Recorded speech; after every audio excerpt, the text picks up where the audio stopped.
Panginoon, pakitaas ang kamay. Okay ba ba? Kaya niyo bang i-install yung Mobile Legends to please God?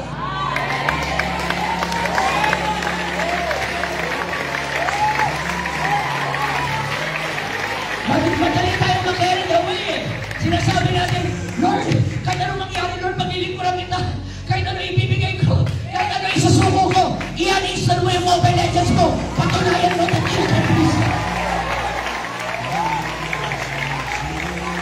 Huwag kayo magsisinungaling sa akin. Never niyong magagawa na nagbabad kayo sa Mobile Legends and after that, nag-pray kayo. Then after ng Mobile Legends, pag-bobo yung mga kampi mo, isang star na lang sana, meeting ka na, kasi na-inis ka ng bobo ng mga kampi ko. Kaya trash talk mo, na-inis ka.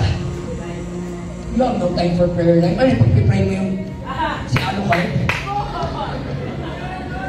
Pag-pray mo si Leila, mga kapatid?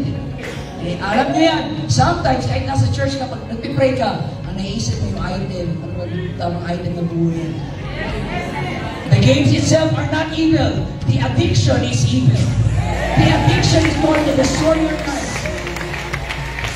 Purify yourself from the ungodliness of this world. I-give up nyo na yung worldly music na yan. Tumatayo kayo dito sa pulpit ko, kumakanta kayo. Tapos Monday to Saturday, puro mga karnal na kanta ang pinapakinggan nyo. Gusto nyo ma-please ang Panginoon? Hindi nyo siya na-please sa ginagawa nyo sa Sunday. Sa ginagawa mo yan, sa mga araw-araw mo. You want God to use you, you've got to sacrifice.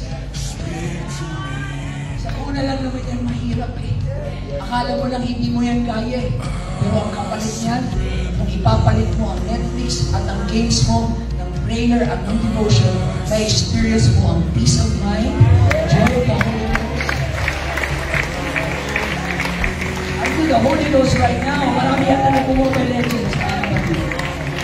Alam mo yung mga games na hindi masamahin eh. Pero pag maati kayo dyan at wala kayo ng time na prayer, ang sunod niya ay pornography. Kasi stress ka, kaya mo na-stress.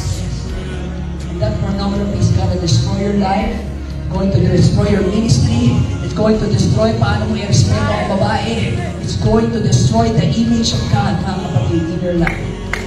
Now, I'm not judging, I'm not being hypocrite here. I've been slain in that, and I'm not ashamed of that because the Lord has delivered me in that, mga kapatid. But ayoko lang maranasan nyo yung naranasan ko. Nasira ang ministry ko, nasira ang buhay ko, dahil pinabayaan ko yung prayer life ko at devotion ko sa Panginoon. Learn a lesson from me. Huwag na huwag niyong pabayaan ang prayer life nyo at ang panalangin